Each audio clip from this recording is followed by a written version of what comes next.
selamat pagi. Bagaimana kabarnya hari ini?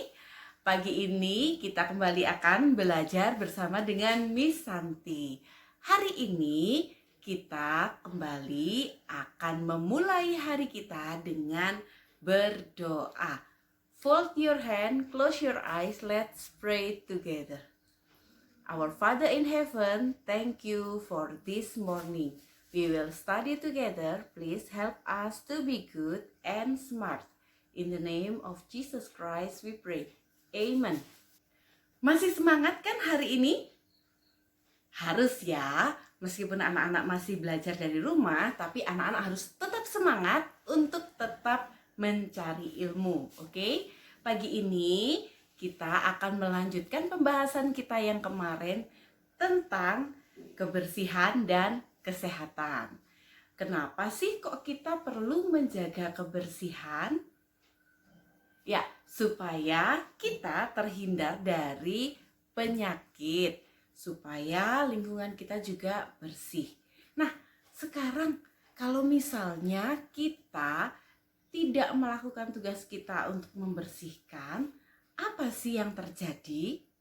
Anak-anak, kalau kita tidak menjaga kebersihan, akan menimbulkan berbagai macam penyakit. Contohnya, kalau misalnya kita tidak membersihkan gigi kita setiap hari, maka akan menimbulkan sakit gigi. Kemudian ada lagi, kalau misalnya kita tidak mandi, nah ini juga bisa menimbulkan penyakit kulit. Nah, ada yang gatal-gatal kulitnya atau mungkin kulitnya kering, itu karena tidak mandi. Sedangkan kalau kita malas untuk keramas, seperti apa nanti jadinya? Ya, rambut kita tidak bisa jadi bagus. Tetapi yang ada malah rambut kita dijadikan rumah oleh kutu. Sepertinya itu menakutkan sekali ya, banyak kutu di kepala. Wah, hati-hati, anak-anak harus rajin untuk mencuci rambut. Nah, itu tadi kalau anak-anak tidak mau mandi dan malas untuk keramas. Selain itu juga rambutnya kalau tidak dikeramas, maka rambutnya jadi bau. Wah, orang yang dekat-dekat dengan kita pasti tidak suka karena bau rambut dan bau badannya tidak enak. Karena itu anak-anak harus rajin mandi dan keramas. Kemudian, kalau kita tidak membersihkan kuku, kita juga bisa sakit perut loh. Karena kuman dan bakteri yang masuk ke dalam mulut kita melalui tangan kita, melalui kuku kita, itu masuk ke dalam tubuh kita dan di situ dia bersarang atau dia mempunyai rumah di situ. Wah, tubuh kita jadi tidak sehat karena ada kuman dan bakteri yang masuk di dalamnya. Karena itu tetap jaga kebersihan tangan dan kukumu. Jangan lupa untuk potong kuku saat kuku sudah mulai panjang, oke? Selain itu, tadi kita sudah membicarakan tentang apa saja yang terjadi kalau kita tidak membersihkan tubuh kita.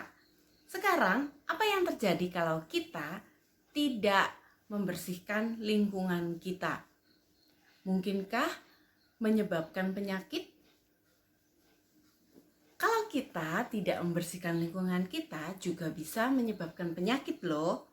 Penyakit apa saja? Contohnya adalah demam berdarah. Penyakit ini ditimbulkan atau dibawa oleh nyamuk yang bernama Aedes aegypti.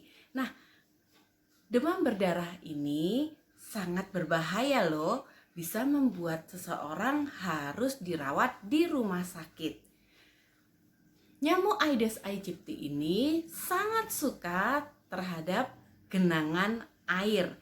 Kalau kita lupa untuk membersihkan kamar mandi atau bak di kamar mandi itu, maka bak tersebut akan menjadi sarang nyamuk dan nyamuknya sangat berbahaya buat manusia.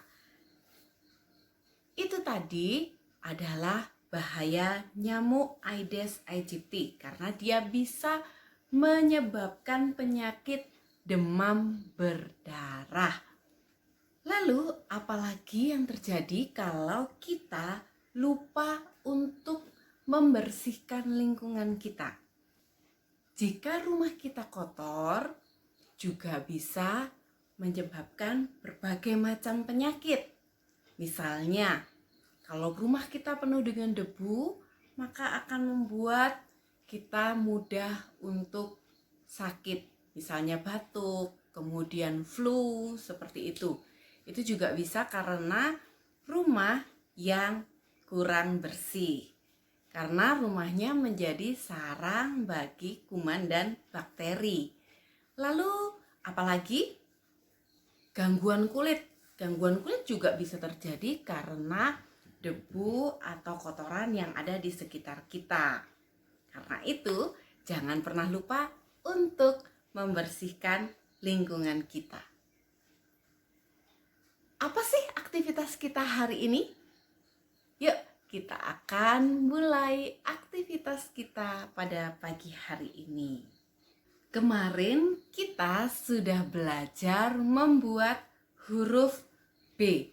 Hari ini kita kembali akan menulis huruf B tapi di kotak yang lebih kecil. Kalau kemarin anak-anak bisa melakukannya, hari ini pun anak-anak pasti bisa. Kita akan menulis huruf B untuk gambar baju. Ini adalah huruf B-nya. Sekarang kita akan mulai dari satu kotak di atas titik. Kita buat garis tegak 2 kotak dan garis lengkung pada kotak yang bertitik. Kita ulang lagi dari atas titik 2 kotak, garis tegak dan garis lengkung. Aktivitas selanjutnya adalah kita akan memilih makanan-makanan yang sehat untuk gigi kita. Ada 2 gambar gigi. Yang satu giginya tersenyum. Yang satu lagi giginya cemberut.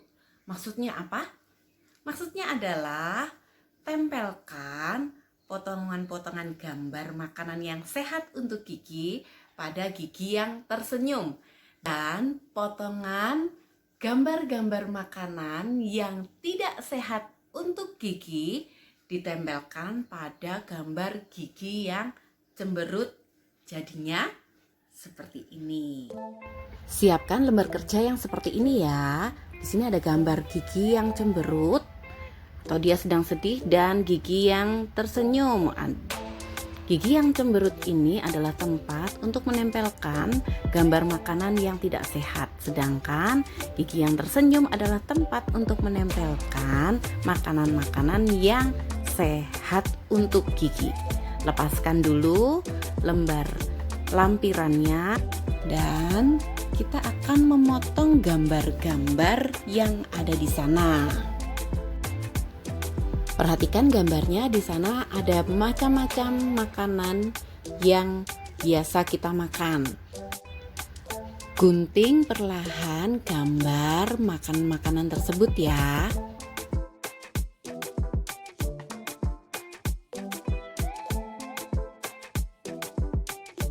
Setelah semuanya terpotong, sekarang kita akan memilih makanan-makanan mana yang sehat untuk gigi. Contohnya pisang. Pisang apakah sehat untuk gigi atau tidak? Ya, pisang sehat untuk gigi, jadi kita akan tempelkan di tempat gigi yang tersenyum.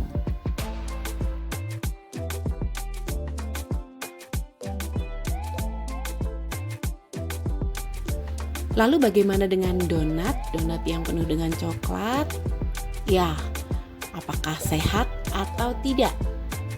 Ternyata donat kalau terlalu banyak tidak sehat, jadi kita tempelkan di gambar gigi yang sedang sedih. Oke, pilih makanannya dan kerjakan sampai selesai ya. Aktivitas kita yang terakhir adalah kita akan memasangkan gambar tentang apa yang terjadi kalau kita makan coklat, kemudian tidak mandi, kemudian apa yang terjadi kalau kita tidak keramas, kemudian apa yang terjadi kalau kita tidak menjaga kebersihan lingkungan kita, dan apa yang terjadi kalau kita makan makanan yang sembarangan, seperti makan makanan yang pedas. Nah, anak-anak tugasnya adalah memasangkan gambar dari sebab dan akibat yang terjadi. Kita siapkan lembar kerjanya dan sekarang kita akan lihat. Gambar ini adalah gambar anak yang sedang sakit perut. Apa sih penyebab anak bisa sakit perut? Yuk kita cari penyebabnya. Apakah karena makan coklat, ataukah karena buang sampah sembarangan, makan makanan pedas, tidak keramas, atau mungkin karena tidak mandi? Ya, penyebab sakit perut adalah karena makan makanan yang pedas. Kita tarik garis ke penyebabnya. Dan kalau ini adalah gambar anak yang berkutu, kemudian apa penyebabnya? Dan ini gambar orang yang gatal-gatal. Apa penyebabnya? Ini adalah gambar anak yang sedang sakit gigi. Kenapa kok bisa sakit gigi? Dan ini adalah gambar bencana banjir. Kenapa kok bisa terjadi bencana banjir? Cari jawabannya ya.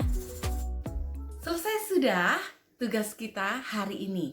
Dan jangan lupa, kemarin Miss memberikan tugas tambahan saat video call dengan anak-anak, yaitu anak-anak belajar membereskan tempat tidurmu setelah selesai bangun tidur. Nah, jangan lupa nanti waktu anak-anak membereskan tempat tidur, kirimkan fotonya ke Miss ya. Jadi Miss bisa lihat, wah, anak-anak ternyata sudah hebat, bisa membereskan tempat tidurnya sendiri. Karena kamu adalah anak-anak yang mandiri, oke? Yuk kita tutup pembelajaran kita hari ini dengan berdoa. Fold your hand, close your eyes, let's pray together.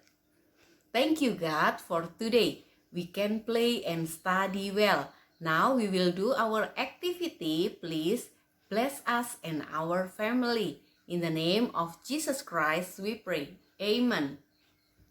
Selamat beraktivitas anak-anak hebat. Terima kasih untuk hari ini. Dan Tuhan Yesus memberkati.